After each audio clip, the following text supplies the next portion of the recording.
Untuk penghasilan yang kurang dari 4.500.000 artinya ini adalah penghasilan yang di bawah PTKP. Halo Sobat Ngopi Pajak, ngobrol pengetahuan dan ilmu pajak. Assalamualaikum. Video kali ini dibuat khusus atas permintaan Sobat Ngopi. Kali ini kita akan membahas cara membuat NPWP online melalui handphone. Agar pemahamannya lengkap, disarankan agar Sobat Ngopi tidak melakukan skip pada video ini karena dalam permohonan atau pembuatan NPWP online ini saling berkaitan untuk setiap tahapnya, sehingga jika melakukan skip akan ada informasi yang terlewat. Baik, kita mulai saja. Seperti biasa, yang perlu kita ketahui adalah dasar hukum. Dasar hukum yang digunakan adalah Perdirjen nomor 04/PJ/2020 mengenai petunjuk teknis pelaksanaan administrasi, nomor pokok wajib pajak, sertifikat elektronik, dan pengukuhan pengusaha kena pajak. Dalam pasal 1 disebutkan, nomor pokok wajib pajak adalah nomor yang diberikan kepada wajib pajak sebagai sarana dalam administrasi perpajakan yang dipergunakan sebagai tanda pengenal diri atau identitas wajib pajak dalam melaksanakan hak dan pemenuhan kewajiban perpajakannya. Kemudian, kartu NPWP adalah identitas perpajakan yang memuat informasi NPWP dan identitas lainnya yang diterbitkan oleh Direktorat Jenderal Pajak. Baik, kemudian untuk melakukan permohonan melalui online, yang perlu dipersiapkan adalah Sobat Ngopi bisa mempersiapkan KTP, kemudian kartu keluarga, selanjutnya adalah alamat email yang aktif, dan yang terakhir adalah nomor telepon atau nomor handphone yang aktif, yang mana alamat email atau nomor telepon akan dipergunakan untuk berkomunikasi dengan kantor pelayanan pajak. Khususnya untuk alamat email ini adalah untuk menerima notifikasi pada saat proses aktivasi dan registrasi. Baik, kita mulai saja. Silakan dibuka browsernya masing-masing, boleh menggunakan Mozilla atau menggunakan Google Chrome. Baik, setelah masuk ke browser, kali ini kita gunakan Chrome, kita ketik ireg.pajak.go.id. Kita akan masuk pada menu utama ireg.pajak.go.id. Untuk yang sudah memiliki akun, masuk dengan menggunakan email dan password. Untuk yang lupa password, kita klik lupa password. Namun untuk yang belum punya akun, kita akan pilih belum punya akun. Kita klik. Kemudian kita masukkan alamat email. Kemudian captcha. Kita geser ke kiri, klik daftar. Terima kasih, Anda telah selesai melakukan langkah 1 dari pendaftaran akun di sistem kami. Selanjutnya silahkan cek email Anda termasuk folder untuk mendapatkan link.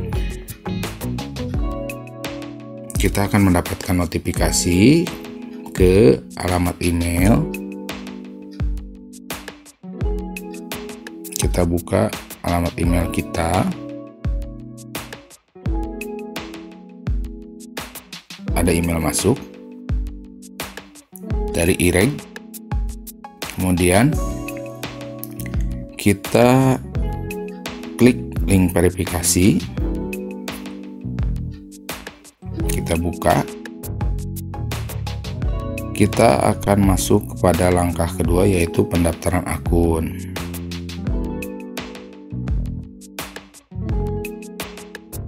Yang pertama di sini ada pendaftaran NPWP untuk orang pribadi atau badan. Jika kita orang pribadi, kita pilih orang pribadi. Jika badan, kita pilih badan. Untuk saat ini, saya akan contohkan pembuatan NPWP melalui IREG untuk orang pribadi. Kita pilih orang pribadi. Kemudian masukkan nama sesuai KTP.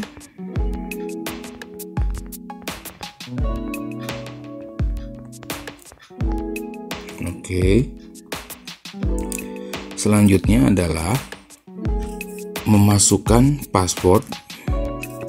Password ini boleh password yang sama dengan email ataupun berbeda, disarankan berbeda.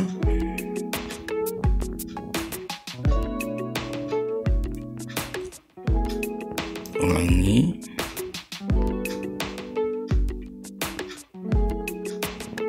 Kemudian nomor handphone yang aktif.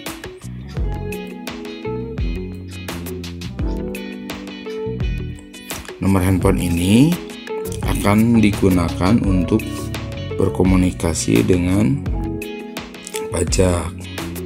Selanjutnya pilih pertanyaan, ini umum. Kita pilih yang paling atas saja, nama hewan peliharaan.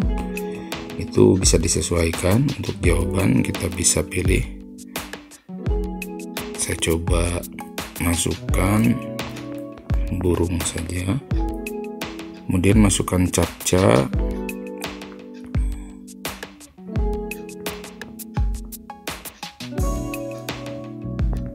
Oke, jika sudah, klik daftar. Terima kasih Anda telah selesai. Kembali kita akan mendapatkan notifikasi yang masuk ke dalam email. Kita tutup saja.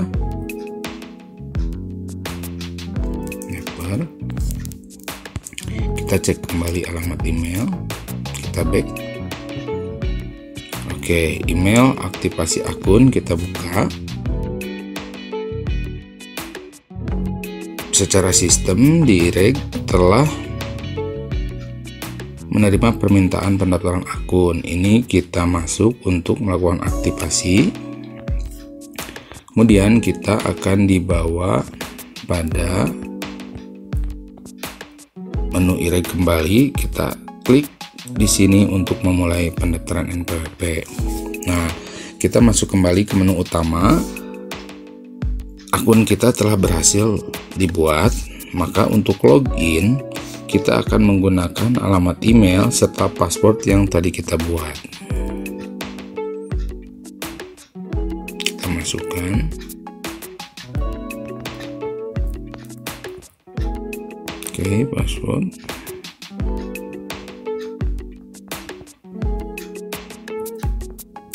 Masukkan captcha.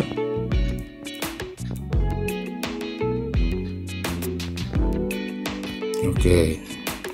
Setelah NPWP, password, dan captcha kita masukkan, kita klik login. Baik, kita telah masuk ke dalam menu utama DJP Online untuk menu registrasi data wajib pajak. Dalam permohonan NPWP untuk orang pribadi ini terdiri dari 10 tahap, yaitu tahap 1 kategori, selanjutnya identitas, penghasilan, alamat domisili, alamat KTP, alamat usaha, info tambahan, persyaratan pernyataan, dan poin terakhir adalah PP 23. Nanti akan saya jelaskan satu persatu sambil kita melakukan proses pendaftaran. Baik, yang pertama kita mengisi kategori. Dalam kategori ini kita scroll ke bawah, bagian A ada kategori wajib pajak. Sebagai tambahan informasi, di sini terlihat tanda bintang. Untuk permohonan pendaftaran ini, kita fokus pada isian yang diberikan tanda bintang. Untuk isian yang tidak diberikan tanda bintang itu adalah opsional, artinya boleh diisi ataupun tidak. Baik, kita mulai. Kategori wajib pajak, kita pilih orang pribadi. Status pusat dan cabang, ini jika pusat kita pilih pusat, jika cabang kita pilih cabang. Atau yang terakhir ini adalah OPPT. OPPT ini adalah orang pribadi pengusaha tertentu. Kita asumsikan atau kita contohkan saja untuk orang pribadi. Ini untuk diri kita sendiri kita pilih pusat. Jika kita memilih cabang, nanti akan ada kewajiban untuk mengisi NPWP pusat. Nah, di sini kita klik pusat saja. Kemudian kewarganegaraan, ini ada tanda bintang dan kita wajib isi. Kita pilih WNI. Kemudian selanjutnya ada validasi WNI. Nah, di sini kita perlu memasukkan nomor KTP dan nomor KK. Kita masukkan nomor KTP yang sudah kita persiapkan tadi. Kita masukkan. Kemudian selanjutnya masukkan captcha.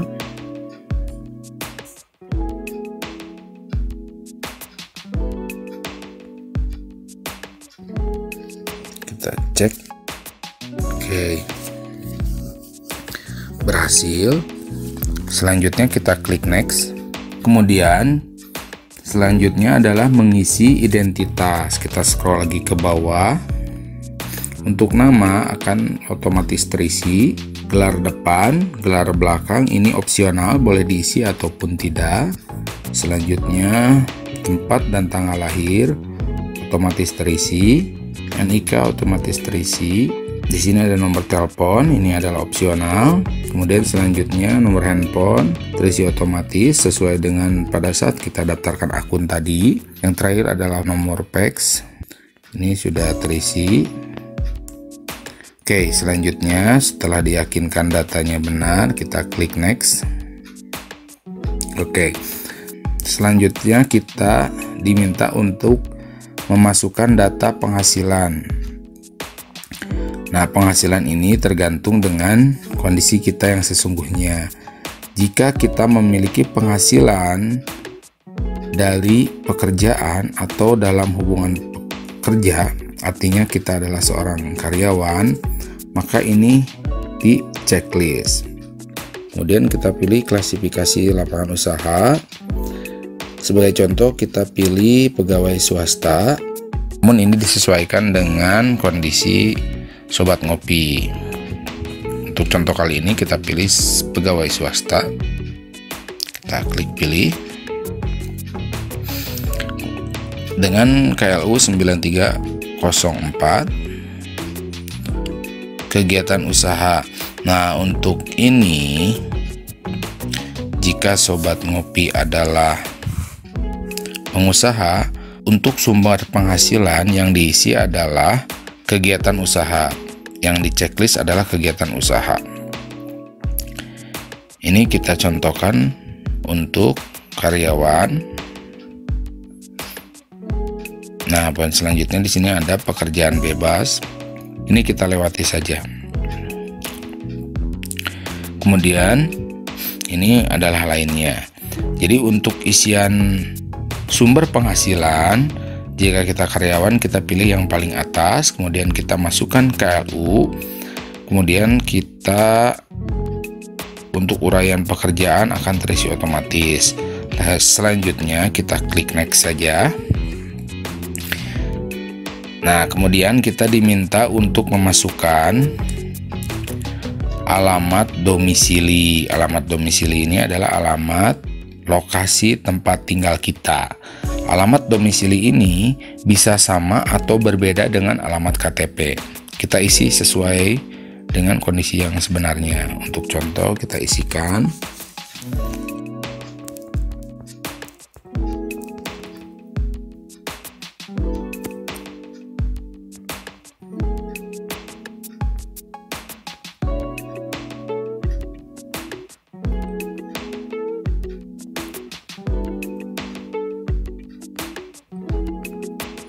kode wilayah. Kode wilayah ini akan terisi otomatis. Kita cari, cukup cari kelurahan dan kecamatan.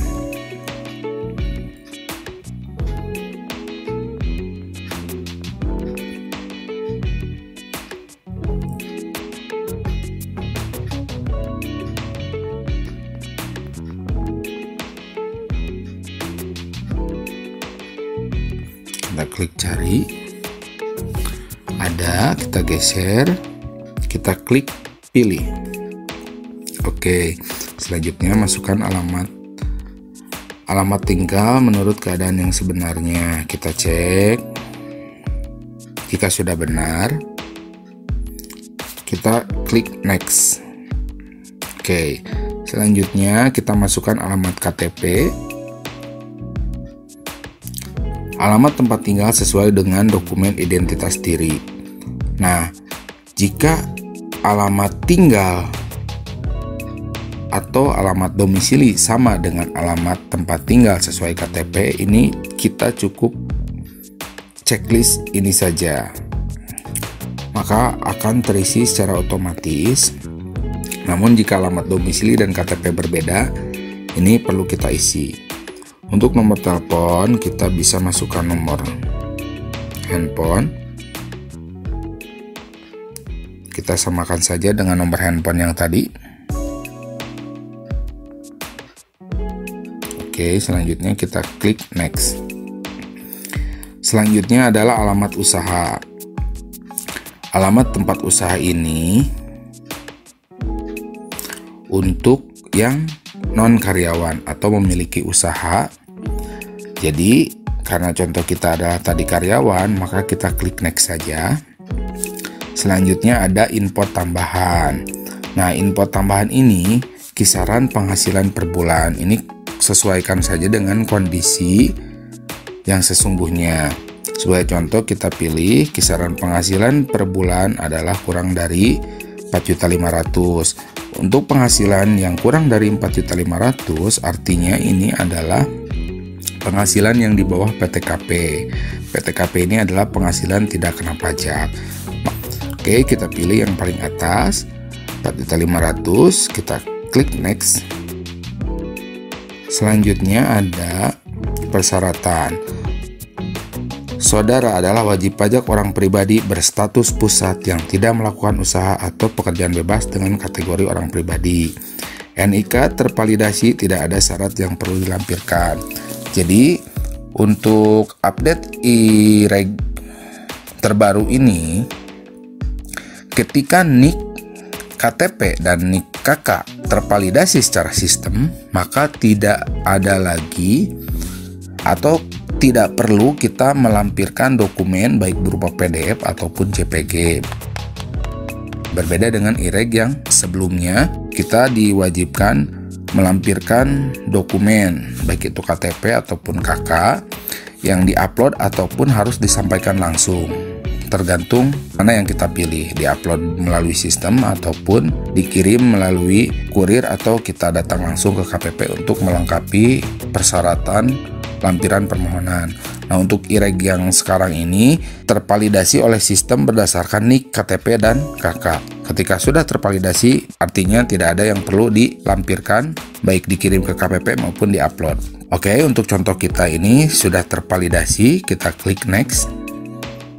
Nah, selanjutnya kita diwajibkan mengisi pernyataan. Pernyataan ini adalah menyadari sepenuhnya akan segala akibat, termasuk sanksi-sanksi sesuai dengan ketentuan perundang-undangan yang berlaku. Saya menyatakan bahwa apa yang telah saya beritahukan di atas adalah benar. Artinya kita harus mengisi identitas tersebut dengan benar, kita checklist. Lengkap, kita checklist.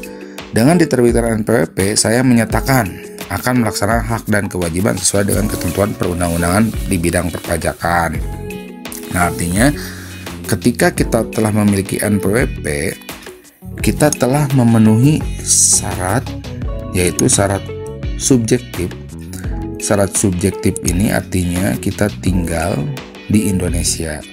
Kemudian yang kedua adalah syarat objektif. Syarat objektif ini adalah memiliki penghasilan yang di atas PTKP. Nah, makanya ketika dua syarat terpenuhi, syarat objektif dan syarat subjektif, maka kita memiliki kewajiban untuk mendaftarkan diri untuk memperoleh NPWP. Kemudian, apakah harus bayar? Tidak. Pembayaran pajak didasarkan pada objek penghasilan tadi, syarat objektif tadi.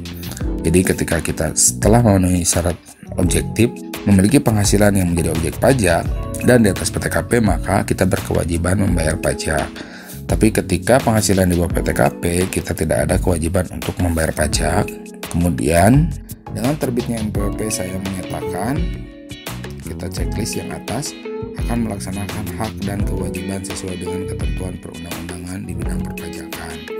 Oke, setelah terisi semua, kita klik next. Nah, yang terakhir adalah PP 23. pemberitahuan mengikuti tarif umum PP 23. Nah, ini penting kita pilih. Di sini ada 2 checklist. Kita baca dulu.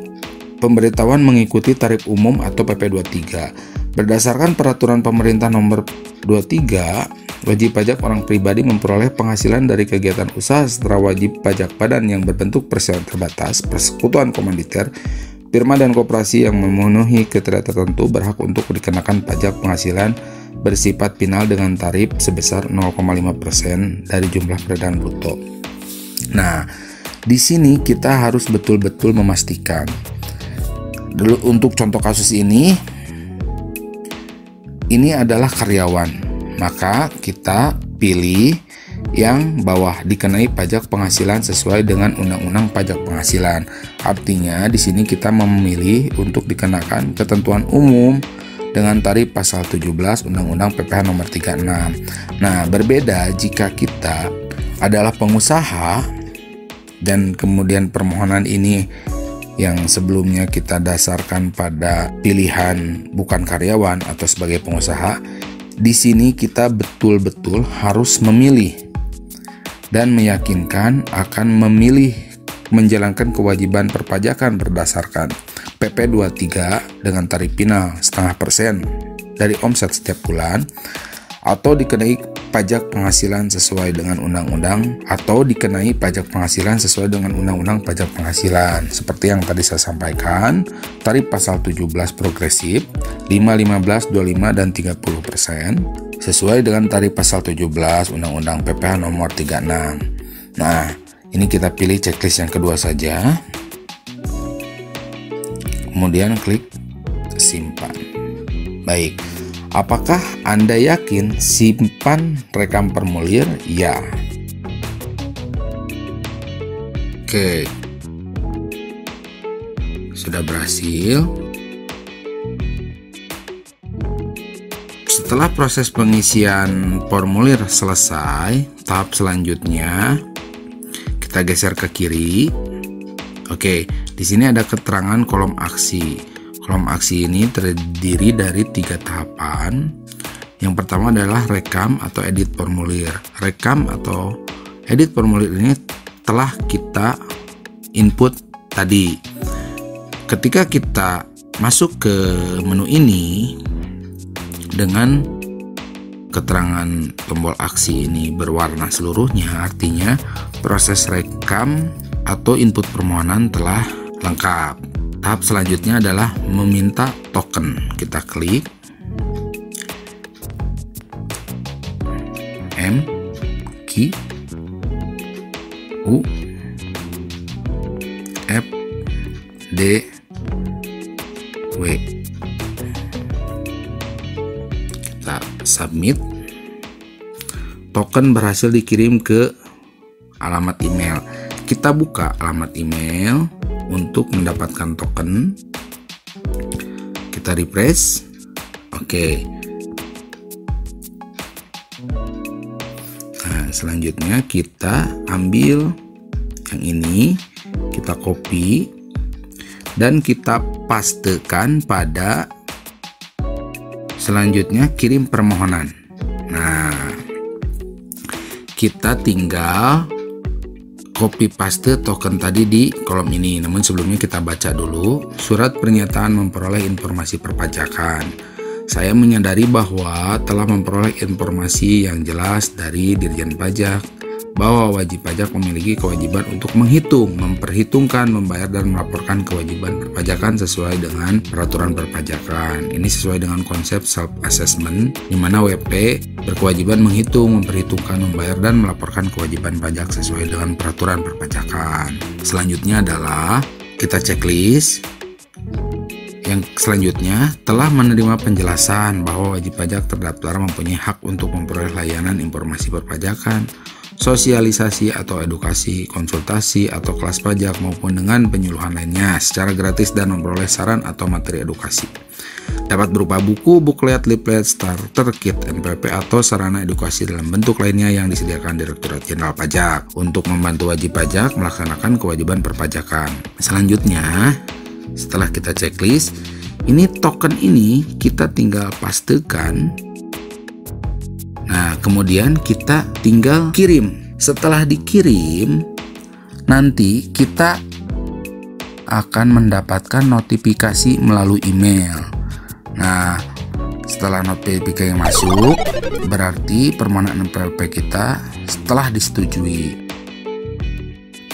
Di dalam sistem ini pun, di dalam e-reg ini, nanti nomor NPWP secara digital, nomornya akan diberikan dan itu sudah dapat dipergunakan.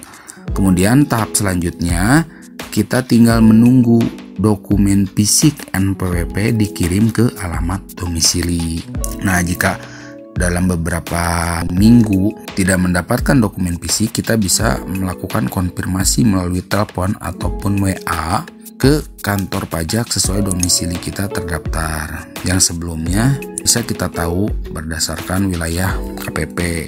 Nah, untuk nomor telepon kantor pajak itu bisa dicek melalui website DJP, atau Sobat Ngopi bisa cek video saya sebelumnya. Di sana ada daftar alamat KPP. Dan kemudian setelah Sobat Ngopi pajak memiliki NPWP, jangan lupa untuk melakukan aktivasi atau melakukan permohonan e-PIN. Nah, permohonan e-PIN ini wajib dilakukan dan diaktifasi di web DJP online agar wajib pajak dapat menjalankan kewajiban administrasi perpajakan secara online. Nah, bagaimana proses permohonan e-PIN dan bagaimana tata caranya? Sobat Ngopi bisa cek di atas, yang linknya ada di atas, atau bisa cek video saya mengenai tata cara permohonan e-PIN melalui online. Baik, cukup sekian tata cara permohonan pembuatan NPWP online melalui handphone. Jika Sobat Ngopi ada masalah dalam proses input atau permohonan ini, silakan tulis di kolom komentar. Dan jika Sobat Ngopi setelah melakukan permohonan dan input melalui online dengan media handphone ini dan berhasil, tolong share di bawah agar teman-teman yang lain bisa tahu. Atau jika ada hal-hal yang perlu didiskusikan, silakan tulis juga di kolom komentar. Terakhir, jika informasi ini dirasa bermanfaat, silahkan di like, di share ke teman-teman agar bisa lebih bermanfaat dan lebih banyak orang yang merasakan manfaatnya. Dan jangan lupa untuk di subscribe agar Sobat Ngopi bisa mendapatkan informasi terbaru mengenai perpajakan. Terakhir, semoga sehat dan sukses selalu. Assalamualaikum warahmatullahi wabarakatuh.